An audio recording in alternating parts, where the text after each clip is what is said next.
গতকাল আমরা এরকম একটা লাশ উদ্ধার করি। এটা আমাদের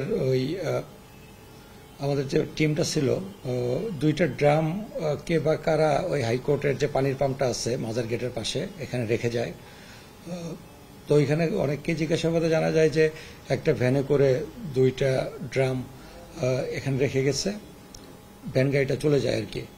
পরবর্তীতে অনেকক্ষণ ছিল, পরে ওইখানকার কিছু লোক আমাদেরকে যখন ফোন করে, 999-এও আমরা সংবাদ পাই যে এখানে দুইটা ড্রাম রেখে গেছে, কে বা কার ড্রাম এটা আমরা জানি না। তো কিছু দুর্গন্ধ হয়তো ওইখান থেকে আসতেছিল। পরবর্তীতে আমাদের যে মোবাইল টিম আছে, আমাদের পুলিশ ঘটনাস্থলে যায় এবং ড্রামটা খোলার পর এইখানে দুইটা ড্রামে ওই উপরে চাল টাল ছিল, তারপর ভিতরে কিছু খণ্ডিত মরদেহ, একটা মানুষের কিছু বডি পার্টস দেখা যায়। পরবর্তীতে এগুলো আমাদের অফিসাররা এটা বের করার পর দেখা যায় যে একটা মানুষের মরদেহ প্রায় 26 টুকরো করে কাটা দুইটা ড্রামের মধ্যে। পরবর্তীতে আমরা এটা সিআইডির ক্রাইম সিন আসে, তারপর আমরা ফিঙ্গারপ্রিন্ট নেই, তার পরিচয় শনাক্ত করি, তার আত্মীয় স্বজনদেরকে আমরা এই সংক্রান্ত খবর দেই, তারাও এখানে চলে আসে। আর এই মরদেহ আমরা অলরেডি হসপিটালে পাঠিয়েছি পরবর্তী যে অটোপসির জন্য।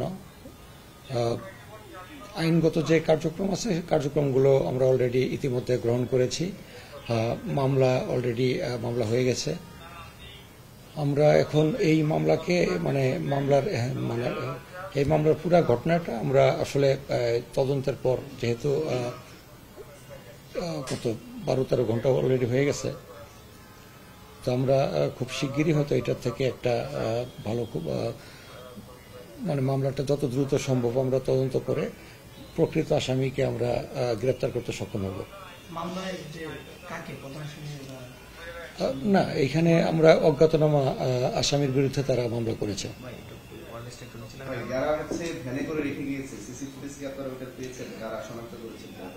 আমরা সিসি ক্যামেরা ফুটেজগুলো আসলে দেখার চেষ্টা করছি গতকাল থেকেই।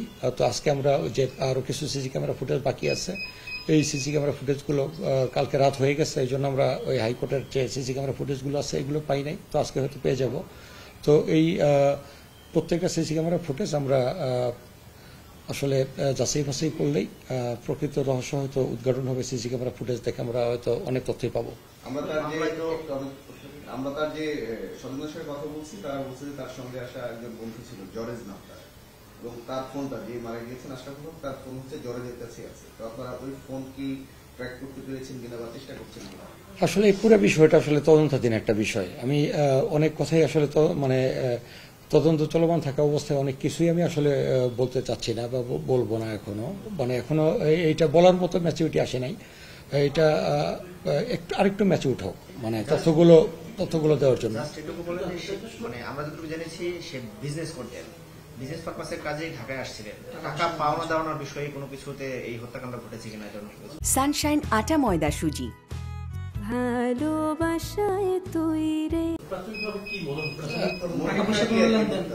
আসলে এই বিষয়টাও আসলে বলার মতো পরিবেশ এখন তৈরি হয়নি। আসলে একটা মানুষ খুন হয়েছে, 26 টুকরো করে কেটে ফেলেছে। এইখানে এটার সঙ্গে আসলে কজ ইফেক্ট রিলেশনশিপ কি আছে, এটা আসলে তদন্তের পরই আসলে প্রকৃত রহস্যটা উদ্ঘাটন হবে। এটা আমরা আসলে আরেকটু সময় গেলে হয়তো আমরা এটা ক্লিয়ার করতে পারবো আপনাদেরকে। না, অজ্ঞাতনামা ব্যক্তিদের বিরুদ্ধে আসলে মামলা হয়েছে।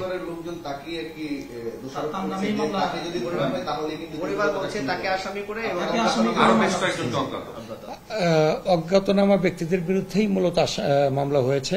এখন তাদের যেসব সন্দেহ থাকবে আমরা প্রত্যেকটা জিনিসে যাচাই বাছাই করব। তো যেহেতু এটা তদন্ত চলমান আছে, এই বিষয়গুলো আসলে আমরা আরেকটু পরে বলি, আরেকটু পরে হয়তো বলতে পারবো।